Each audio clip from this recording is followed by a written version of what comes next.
आप लोग कैसे हैं। तो दोस्तों आज हम लोग बात करेंगे सीटेट एसएसटी पेपर 2 का और एसएसटी नहीं सॉरी हिंदी, ठीक है ना। हिंदी पेपर 2 का है, ठीक है। हिंदी पेपर 2 का और ये सेट कब का है, तो ये सेट है 28 दिसंबर 2022 का। कब का दोस्तों, तो 28 दिसंबर 2022 का है। तो दोस्तों चलिए आज इसको सॉल्व करते हैं, ठीक है ना। तो दोस्तों यहाँ पर फर्स्ट क्वेश्चन है। फर्स्ट क्वेश्चन क्या है दोस्तों, तो एक व्यक्ति से दूसरे व्यक्ति को या एक रूप विधान से दूसरे को दी जा रही सूचनाओं के अंतराल में क्या शामिल है।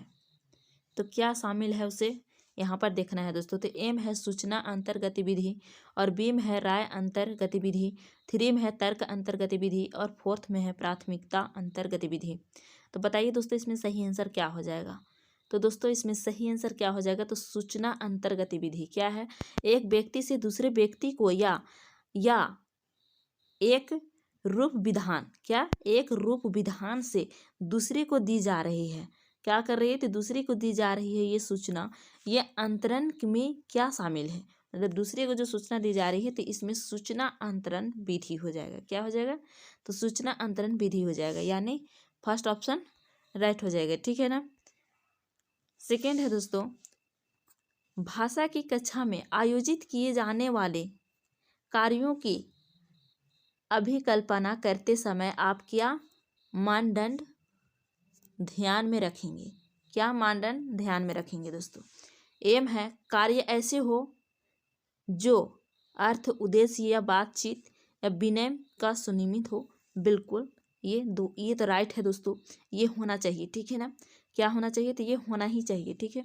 अब बी में क्या है, तो कार्य ऐसे हो जहाँ शिक्षार्थी की आवश्यकता को पूरा करे, ये भी होना चाहिए। तो ए और बी दोनों अभी तक सही है, ठीक है। अब सी में क्या है दोस्तों, तो सी में है कार्य भाषा अभ्यास के लिए अवसर प्रदान करे। क्या करे, तो अवसर प्रदान करे, तो ये भी होना चाहिए, ठीक है ना। और फिर डी में है दोस्तों कि कार्य स्वयं के प्रति जागरूकता को सन्मुख करे, तो ये भी सही है, यानी ए बी सी डी चारों सही है। तो चार ऑप्शन कहाँ है, चारों ऑप्शन तो यहाँ पर देखिए दोस्तों, थ्री ऑप्शन में, ठीक है ना, थ्री ऑप्शन में है, ठीक है। नेक्स्ट क्वेश्चन है दोस्तों, निम्नलिखित में मिलान करो। इसको मिलान करना है दोस्तों, क्या करना है, तो इसे मिलान करना है, ठीक है। अब मिलान कैसे करना है, तो देखिए एक देखिए यहाँ पर वर्गीकरण है। अब यहाँ पर फोर्थ में देखिए दोस्तों, एक समान लगने वाले बिंदुओं को एक समूह में रखना, वर्गीकरण कह रहा है, तो एक समान लगने वाले बिंदुओं में एक समूह में रखना। तो एक जोड़ी किसका साथ में जाएगा दोस्तों, तो फोर्थ के साथ में जाएगा, ठीक है। अब अगर फोर्थ के साथ में जाता है तो इसी से आप अंदाजा लगाइए यहाँ पर कि यहाँ पर ए में 1 है, यहाँ पर भी ए में 2 है, यहाँ पर भी ए 3 है, तो फोर्थ कहाँ पर ही है, तो यहाँ पर है, ठीक है, यहाँ पर फोर्थ है। अब डी में देखिए नोट बनाना, क्या है ये, नोट बनाना। अब इसमें नोट बनाना आप यहाँ पर देखिए दोस्तों, यहाँ पर देखिए पाठ्य सामग्री में दी गई मुख्य सूचनाओं को अपने शब्दों में लिखना, क्या अपने ही शब्दों में लिखना। तो इसका जोड़ी किसका साथ हो जाएगा, तो ये हो जाएगा डी का जोड़ी 3 के साथ में। तो अब यहाँ पर देखिए दोस्तों कि इस तीनों में नहीं है, ये तीनों में नहीं है, बल्कि कहाँ है, तो डी ऑप्शन में है, ठीक है ना। तो ऐसे भी यहाँ पर दोनों मिल गया।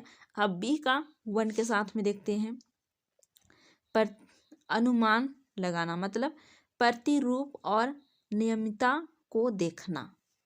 तो इसका जोड़ी 1 के साथ में हो जाएगा और सी का 2 के साथ में हो जाएगा, ठीक है। तो किसका कौन सा हो जाएगा ऑप्शन सही दोस्तों, तो ये हो जाएगा फोर्थ ऑप्शन, ठीक है ना। चलिए आगे चलते हैं। आगे क्या है, देखिए यहाँ पर एक कक्षा में अध्यापक और बच्चे चॉम्स्की के सिद्धांत पर चर्चा कर रहे हैं। किसके, तो चॉम्स्की के सिद्धांत पर चर्चा कर रहे हैं। एक विद्यार्थी इस सिद्धांत के चुनौतीपूर्ण पहलू और निहितार्थों पर अपने विचार साझा कर रहा है। यहाँ पर समूची कक्षा किस प्रकार के श्रवण में व्यक्त है। तो दोस्तों यहाँ पर है तदानुभूति श्रवण और विषय वस्तु श्रवण और विश्लेषणात्मक श्रवण और सराहना बोधात्मक श्रवण। तो बताइए दोस्तों इसमें क्या हो जाएगा सही आंसर। तो दोस्तों इसमें सही आंसर हो जाएगा थर्ड ऑप्शन विश्लेषणात्मक श्रवण। ठीक है ना। नेक्स्ट है दोस्तों निम्नलिखित कथन पढ़िए। तो कथन एम है व्याख्यात्मक लेखन और पाठकों को अवधारणाओं और विचारों से परिचित एवं परिभाषित करवाता है। क्या करवाता है। तो परिभाषित करवाता है, ये गलत हो जाएगा। और दूसरा में है वर्णनात्मक लेखक आमतौर पर पाठकों को जारी करवाने के लिए व्यावसायिक कामकारी लोगों द्वारा काम में लाया जाए। दोनों गलत है। तो कहाँ पर दोनों है तो आप यहाँ पर देख सकते हैं। ठीक है, फोर्थ ऑप्शन राइट हो जाएगा। नेक्स्ट है दोस्तों भाषा की कक्षा में एक अध्यापक विद्यार्थियों को एक पाठ्य सामग्री देती है। क्या करती है।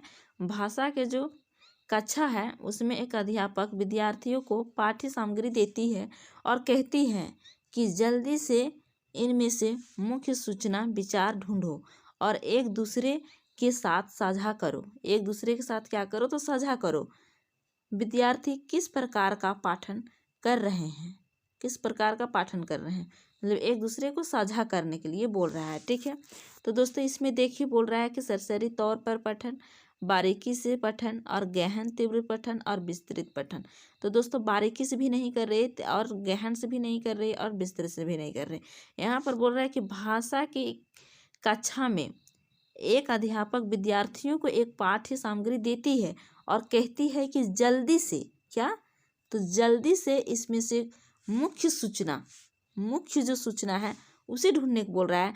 तो वो क्या कर रहे हैं तो वो सरसरी तौर पर पठन कर रहे हैं। ठीक है ना, वो क्या कर रहे थे सरसरी तौर पर पठन कर रहे हैं। ठीक है, तो इसका आंसर क्या हो जाएगा तो इसका आंसर फर्स्ट ऑप्शन हो जाएगा। अब यहाँ पर देखिए द्वितीय भाषा के शिक्षण अधिगम के दौरान भाषा अध्यापक को विकास प्रावधान करना चाहिए। क्या करना चाहिए विकास प्रावधान करना चाहिए। एम है बोधगम्य निवेश और बीम है ड्रिल और क्या है सीम है अच्छे संकेत और डीम है तनाव मुक्त परिवेश। तो देखिए दोस्तों ये ड्रिल नहीं होगा सही। ठीक है, यहाँ पर देखिए कि बोधगम्य निवेश ये हो जाएगा, अच्छे संकेत ये भी हो जाएगा और तनाव मुक्त ये मुक्त है। ठीक है, तनाव बढ़ाने का नहीं बल्कि ये मुक्त है। ठीक है, समाप्त करने का, तो ये भी हो जाएगा। तो ए सी और डी कहाँ पर है दोस्तों तो ACD थर्ड ऑप्शन में है। ठीक है, नेक्स्ट है दोस्तों निम्नलिखित कथनों को पढ़िए। क्या निम्नलिखित कथनों को पढ़िए। एम है पोर्टफोलियो विद्यार्थी के कार्यों का उद्देश्य पूर्ण क्या है तो ये संग्रह है। क्या है दोस्तों तो संग्रह है। ठीक है, ये बिल्कुल राइट है दोस्तों। क्या है तो राइट है। उसके बाद बीम है पोर्टफोलियो विद्यार्थियों को अपनी खूबियों और कमजोरियों का मूल्यांकन करने के लिए प्रोत्साहित करता है, जो कि ये भी बहुत ज़रूरी है। जैसे कि ये 1 क्लास है और ये 2 क्लास है। ठीक है ना, तो 1 क्लास के जो बच्चा होता है उसका लेखा जोखा रखा जाता है और उसका लेखा जोखा दूसरे क्लास का टीचर को दे दिया जाता है उस बच्चे का। ठीक है ना, इसे पोर्टफोलियो कहते हैं। ठीक है, तो इसमें दोनों ही क्या है दोस्तों तो सही है। तो दोनों ऑप्शन कहाँ सही है तो दोनों ऑप्शन A और B दोनों सही है। थर्ड ऑप्शन क्या है दोस्तों तो थर्ड ऑप्शन राइट है। ठीक है ना, अब यहाँ पर देखिए दोस्तों कि असमान भिन्न की पहचान करें। 1 में है पोर्टफोलियो विद्यार्थियों के कार्यों के बारे में ठोस उदाहरण अभिभावकों को संप्रेषित करने का प्रभावशाली साधन है। दूसरा में है पोर्टफोलियो शिक्षार्थियों का आकलन करने के लिए अध्यापकों की क्षमता वृद्धि करता है। क्या करता है, तो क्षमता वृद्धि करता है। इसमें क्या ढूंढने के लिए बोला है कि उदाहरण अभिभावकों को संप्रेषित करने की प्रभावित करता है। तो यहाँ पर जो असमान भिन्न है उसे खोजने के लिए बोला है, तो यही हो जाएगा आंसर। ठीक है ना। नेक्स्ट क्वेश्चन है दोस्तों, तो नेक्स्ट क्वेश्चन क्या है, तो अध्यापक विद्यार्थियों के लिए अधिगम कार्यों की योजना बना रहे हैं, ये कार्य कैसे होनी चाहिए, ये कार्य कैसे होनी चाहिए दोस्तों। तो दोस्तों ये कार्य कैसे होनी चाहिए, वन में है करने में सरल, जी नहीं दोस्तों, करने में बिल्कुल सरल नहीं, जटिल प्रकृति, पूरी तरह से जटिल नहीं, शिक्षार्थियों के स्तर अनुसार, ये भी नहीं होगा, मतलब शिक्षार्थियों को स्तर अनुसार देंगे तो वो हीनता और हीन भावना उसका दिल में आ जाएगा। ठीक है। और फोर्थ में है दोस्तों कि शिक्षार्थियों के स्तर से थोड़ा सा ऊपर, क्या, थोड़ा सा ऊपर, थोड़ा सा ऊपर। ठीक है ना। तो ये हो जाएगा चौथा ऑप्शन सही हो जाएगा। ठीक है। नेक्स्ट क्वेश्चन है दोस्तों कि एक अध्यापक बच्चों को प्रत्येक महीने में निबंध लिखने और आकलन हेतु जमा करने के लिए कहती है, यह अध्यापक का क्या उद्देश्य है, यह अध्यापक का क्या उद्देश्य है दोस्तों। मतलब बोल रहा है कि एक अध्यापक बच्चों को प्रत्येक महीने में निबंध लिखने के लिए आकलन हेतु जमा करने के लिए कहती है। ठीक है।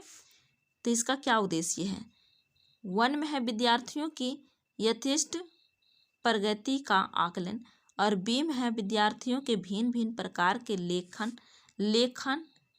का संग्रहण, और थ्री में है विद्यार्थियों को ग्रेड देना, और फोर्थ में है पुरस्कार हेतु सर्वोत्तम लेखन का चयन। ठीक है। तो दोस्तों जैसे कि आपको पता है, आप सभी को पता होगा कि पुरस्कार ये नेगेटिव थॉट है, यहाँ पर ग्रेड देना ये भी नेगेटिव थॉट है। अब यहाँ पर देखिए दोस्तों, कह रहा है कि विद्यार्थियों के भिन्न भिन्न प्रकार की लेखन का संग्रह, ये भी नहीं होगा, विद्यार्थियों के यथेष्ट प्रगति का आकलन करना। ठीक है। फर्स्ट ऑप्शन क्या हो जाएगा, तो फर्स्ट ऑप्शन राइट हो जाएगा। ठीक है ना। नेक्स्ट क्वेश्चन है दोस्तों, तमिल भाषी युवक को कनाडा में नौकरी मिलती है, कहाँ, तो कनाडा में दोस्तों। और ये युवक कहाँ का कैसा भाषी है, तो ये तमिल का भाषी है, ये कनाडा में नौकरी उसको मिलती है। वहाँ वह एक ऐसे स्थान में रहने लगता है जहाँ के अधिकांश लोग पंजाबी बोलते हैं, क्या, तो अधिकांश लोग पंजाबी बोलते हैं। कुछ ही दिनों में वह युवक भी पंजाबी में बातचीत करने लगता है, मतलब कुछ दिनों में वो पंजाबी सीख जाता है और बातचीत करने लगता है, जबकि यह भाषा उसके लिए बिल्कुल नई थी, क्या थी, जबकि उनकी भाषा उनके लिए बिल्कुल नई थी। तो पंजाबी भाषा में बातचीत करने की भाषा क्या कहलाएगी, तो दोस्तों क्या कहलाएगी, तो दोस्तों यहाँ पर है भाषा अधिगम, भाषा अर्जन, भाषा निमज्जन और भाषा प्रशिक्षण। तो दोस्तों आप जान सकते हैं यहाँ पर जो सुन करके वो क्या किया, भाषा सीख गया। तो सुन करके सीखते हैं, नकल करके सीखते हैं, उसे क्या कहते हैं, तो उसे कहते हैं अर्जन, क्या कहते हैं, उसे अर्जन कहते हैं दोस्तों। तो इसका भाषा जो विकास हुआ उसमें पंजाबी बोलने के जो उसमें सीखा, वो कैसे सीखा, तो उन लोगों को करके सुन करके सीखा। तो यानी इसका दूसरा ऑप्शन राइट हो जाएगा। ठीक है ना। नेक्स्ट क्वेश्चन है दोस्तों कि भाषा की कक्षा में शिक्षार्थियों के निष्पादन में सुधार लाने के लिए अध्यापक को क्या करना चाहिए, मतलब एक भाषा की कक्षा में शिक्षार्थियों को निष्पादन में सुधार लाने के लिए एक अध्यापक को क्या करना चाहिए दोस्तों। तो यहाँ पर देखिए, एक में है कि शिक्षार्थियों की गलतियों को सबके सामने रेखांकित करना चाहिए, क्या करना चाहिए, तो रेखांकित करना चाहिए। तो जी नहीं दोस्तों, रेखांकित नहीं करना चाहिए। और दूसरा में है सीखने के मानक तरीके बतानी चाहिए, ये भी नहीं बतानी चाहिए। तीसरा में है संप्रेषण हेतु उपयुक्त स्थितियां सृजित करनी चाहिए, जो कि ये क्या है, तो बिल्कुल राइट है दोस्तों ये, ठीक है ना। अब यहाँ पर बोल रहा है कि संप्रेषण के मानक उदाहरण प्रस्तुत करने चाहिए, मानक उदाहरण प्रस्तुत करने चाहिए, गलत हो जाएगा। तो ये हो जाएगा थर्ड ऑप्शन, ठीक है ना। नेक्स्ट है कक्षा प्रस्तुतिकरण के समय शिक्षार्थियों का मुख्य रूप से ध्यान किस पर होना चाहिए, मुख्य रूप से ध्यान किस पर होना चाहिए। तो दोस्तों यहाँ पर है अर्थ निर्माण का, बेम है तथ्यों के क्षेत्र विस्तार, और सेम है अब भाषा और शब्द जाल, और डीम है प्रस्तुतिकरण को पूरा करना। तो बताइए इसका क्या हो जाएगा सही आंसर। तो दोस्तों इसका सही आंसर हो जाएगा अर्थ निर्माण। क्या हो जाएगा दोस्तों, तो ये हो जाएगा अर्थ निर्माण, ठीक है ना, यानी 1 ऑप्शन राइट हो जाएगा। अब यहाँ पर देखिए दोस्तों, यहाँ पर थोड़ा बड़ा है क्वेश्चन, ठीक है ना। यहाँ पर देखिए मिलान करें, मिलान करें, यहाँ पर फिर से मिलान करने वाला क्वेश्चन आ गया है। तो चलिए इसे मिलान करते हैं, ठीक है। यहाँ पर देखिए सामाजिक संस्कृति, सामाजिक सांस्कृतिक, सामाजिक सांस्कृतिक दोस्तों। तो अब यहाँ पर देखिए इसका भाषा संप्रेषणात्मक गतिविधि है जिसमें भाषा संदर्भ और प्रथाएं केंद्र हैं। क्या है, भाषा संबंधित और ये सामाजिक संदर्भ और प्रथाएं केंद्र है, ठीक है ना। ये किससे जोड़ी लग जाएगा, तो ये लगेगा ए के साथ में। किसके साथ में लगेगा दोस्तों, ये ए के साथ में लगेगा। ए का 2 हो जाएगा। तो यहाँ पर देखिए कहाँ पर है, तो एम है, ये नहीं हो सकता और ये नहीं हो सकता, ठीक है। अब यहाँ पर 2 या तो 4th हो जाएगा, 2 या तो 4th हो जाएगा। अब यहाँ पर देखिए डी में संज्ञानात्मक है। क्या है, संज्ञानात्मक है। अब ये संज्ञानात्मक किससे संबंधित है दोस्तों, तो ये है जिन प्याजे से, ठीक है ना। तो देखिए यहाँ पर भाषा अमूर्त ज्ञान का अर्जन है और इसमें मस्तिष्क के गुण शामिल है। तो इसका जोड़ी किस में लग जाएगा, तो डी का जोड़ी थर्ड पे लगेगा, ठीक है ना। तो आप बताइए दोस्तों कि यहाँ पर थर्ड में डी का जोड़ी थर्ड के साथ क्या इनका है, इनका भी नहीं है, इनका भी नहीं है, इनका भी नहीं है। तो ये 4th में है। कहाँ है, तो 4th में है, ठीक है। तो इसका मतलब ये 4th ही आंसर हो जाएगा। लेकिन फिर यहाँ पर देखते हैं अंत क्रियात्मक। अब ये अंत क्रियात्मक क्या है दोस्तों, तो अंत क्रियात्मक भाषा अंत व्यक्तित्व संबंधों को अनुभूति करने का साधन, यानी इसका जोड़ी लग जाएगा 4th के साथ में और सी का जोड़ी लग जाएगा 1 के साथ में, ठीक है ना। तो ये 4th ऑप्शन राइट हो जाएगा, ठीक है। तो दोस्तों आज का वीडियो में इतना ही। अगर वीडियो अच्छा लगा हो तो लाइक शेयर और कमेंट करके ज़रूर बताइएगा। फिर मिलते हैं नेक्स्ट वीडियो में, तब तक के लिए टेक केयर एंड बाय।